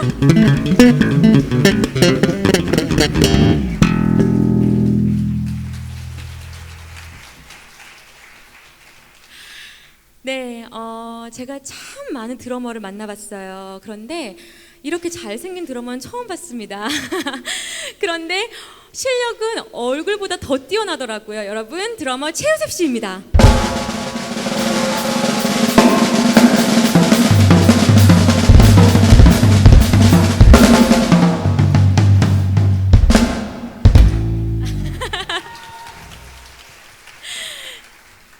네, 그리고요. 사실 저희가 지금 악기를 하시는 분이 4분이세요. 그런데 반주 사운드는 마치 오케스트라가 함께 있는 느낌이 들죠. 그렇죠?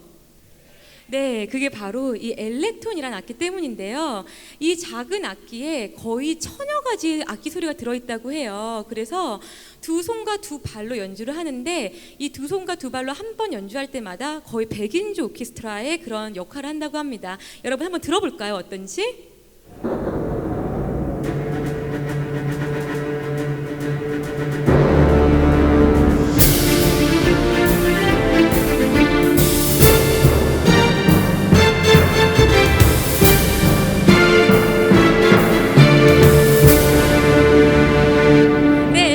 김주현 씨입니다.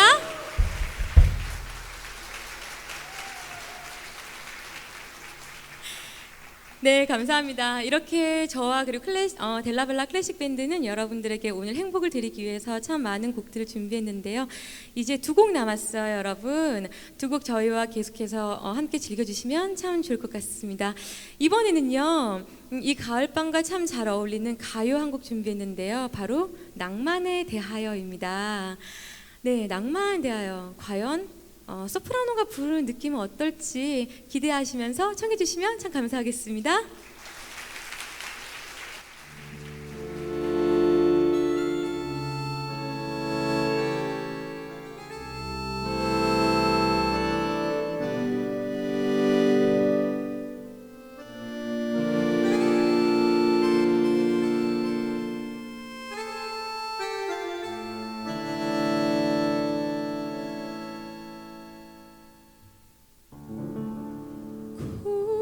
웃음이 내리는 날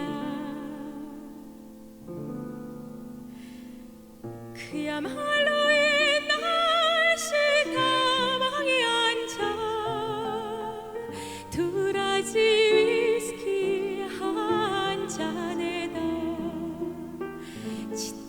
색소폰 소리 들어보렴. 새빨간 립스틱에 나름대로 멋을 부린 마담에게 실없이 던지는 농담 사이로 짙은 색소폰 소리 들어보렴. 이제와 세상의 나의 시련의 달콤함이야 있겠냐마는 왠지 한 곳이 비어있는 내 가슴에 잃어버린 것에 대하여 낭만에 대하여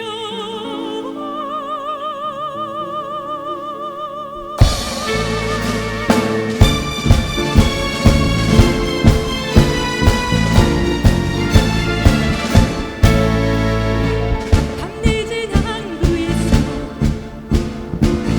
그야말로 열화산 선장가에서 돌아올 사람은 없을지라도 슬픈 배꼽 등소리 들어보렴.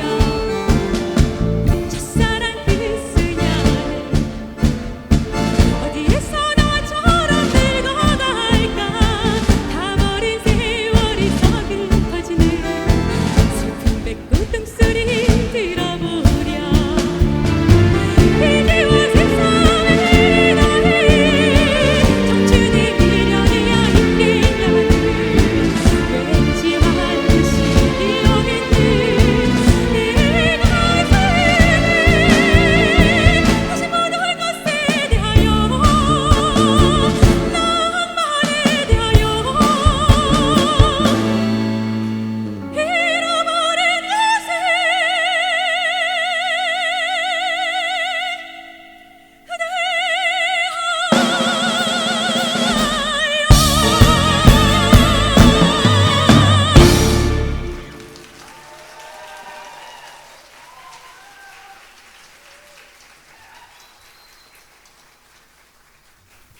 네, 감사합니다. 여기 남으신 분들이 오늘 SH의 최고의 백미를 보고 가시는 거네요. 네, 여러분들 여기 얼굴 다 하나씩 보이거든요. 이렇게 반가울 수가 없습니다. 네, 이렇게 멋진 공연과 그리고 또 유익한 강의를 우리에게 선사해준 먼저 SH, 정말 서울 시민들의 따뜻한 보금자리를 마련하고 있는 거죠. 그분들께 감사의 박수와 그리고 응원의 박수 한번 보내주시면 어떨까요?